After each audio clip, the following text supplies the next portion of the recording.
In the previous chapter, he stabbed the guard and got himself a constellation. In this chapter, he disguised to escape, but his cover was blown. So he is going to beat the crap out of the two guards like some tomatoes and meet Mysterious Man. So let's get started. The sky was clear and the moon was also full that night. Kang-gu had already killed the guard to escape, but he needed to clean it up. He looked around and saw a gasoline tank. So he picked it up and poured the gasoline across that room to erase his tracks. To disguise himself from the others, he took the guard uniform, which is rank 2 warden. It was a step 1 to escape from there. Step 2 was arson to create chaos. So he lit the lighter. I don't know where did he get it, but yeah. He lit that and then threw it to the gasoline on the floor. Then the fire started to burn. He walked away calmly from there. And for the step 3, it was to escape through none other than the front gate. When that building was on fire, all the guard were in panic mode and tried to put out the fire. Some of them even shouted, "Who the hell messed with the fire?" One man shouted to follow the manual and head to the crematorium. Then he entered the car and told the driver to hurry up and go. But the driver looked at the back mirror and asked the person in the back with curiosity mixed with suspicious, "Were you switched with the rank 2 warden who's in charge of us?" "Yeah. Someone just escaped from the building 18, he replied. The driver was shocked by that answer. And that person in the back was Kang-gu, and he continued. He ran through the fence on the northwest side of that building. But why haven't we departed yet? The driver apologized and started driving. The path that heads northwest from the fence is Chungmyeong Mountain. At the first glance, it looks like a good escape route, since it's dark, unguarded, and complicated.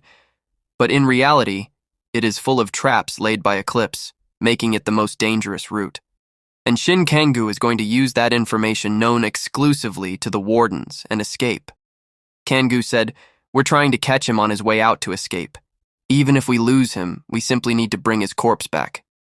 "Understood, sir," the driver replied. After a few moments, they reached the northwest gate. The gatekeeper opened the gate and said it was clear. Then their car passed through that gate. Kang-gu was a bit relieved.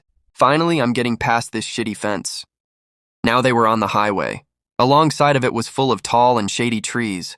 The driver was concerned about the things happening in Building 18 and asked Kang-gu, "You must be tired with what's happening in the Building 18, Warden." "Yeah, killing them would be way easier. Those fucking inmates just won't listen," Kang-gu replied with a motionless voice. The driver was amused by that comment and also agreed with him in joy. "That's right, sir. Those pieces of shit are hunters only in name. They're just losers, aren't they?"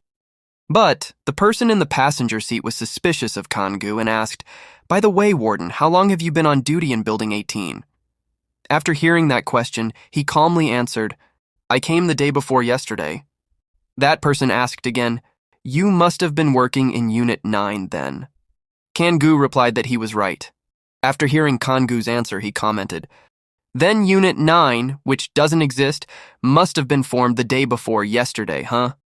As soon as Kang-gu heard that, he was shocked, and the atmosphere was silent for a moment. Kang-gu's lips slowly curled up into a smirk. He knew that he had been found out. But he kept his cool and replied that he was right. Then he clenched his sword and sliced that person's head along with the seat like a tomato, and said, "For no other reason than to clean up pieces of shit like you." The driver forcefully stopped the car. Because of that, the corpse in the passenger seat was thrown out of the car through the front windshield. The driver immediately gathered fire furiously in his left hand and shot at Kang-gu. Kang-gu dodged it easily and it pierced through the car's roof. The driver was pissed off, and to beat the crap out of Kang-gu, he cast another skill while shouting, "How dare Kang-gu tricked them." This time it was a massive force of fire cannon, and it even touched the sky. It also burnt the whole car's roof. The driver grinned satisfyingly, and he was so proud of himself after seeing how he crushed Kang-gu like a bug. Then he commented, "He was just a small fry after all." But his eyes were unconsciously glanced at the wing mirror and found Kang-gu alive. But Kang-gu immediately disappeared from that spot, and the next thing the driver saw was a long sword coming straight at him through the side window. It pierced his neck sharply, and the red blood were also spattered like a fountain as the sword passed through the neck. The force of the sword was so strong that it even pierced the opposite side window. The driver face started to turn pale, with a death flag. Kang-gu pulled out his sword forcefully and kicked the driver out of the car. After that, Kangu suddenly had an extremely painful headache. He knew it was because of the excessive usage of mana. Damn it! Did I use too much mana? But he saw a sudden light and checked it through the wing mirror.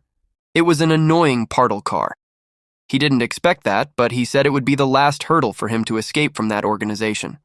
He quickly jumped out of the car and slid down the escarpment. Then he successfully landed on the ground. Only then he could lessen his nervousness, and sighed in relief. Suddenly he heard a voice. "Impressive! I can't believe you managed to kill 2 wardens and escape." Kangu was shocked by that, and even his face turned pale and white. So he quickly lifted his head and looked it that way. A man walked towards him slowly. He was holding an axe on his shoulder. He was thrilled with Kangu's actions and even grinning broadly. He also had a red mark above his head. It means that it is a hunter, that is in a contract with a constellation. Kangu knew he is in a big trouble, but still wondered what his power is. But out of nowhere, a system window popped up and revealed the information. In that information, it was a constellation that has the ability to track mana. Now Kangu understood how he had found him easily, because his hand was absorbing mana unconsciously. His lips curled up into a gamely grin and said, "That turned out great." But the hunter was a bit confused and felt provoked by what Kangu just said. And Kangu don't know how he could see the constellation's information and the red mark above that man. But luckily for him, he got a cheat skill from his constellation.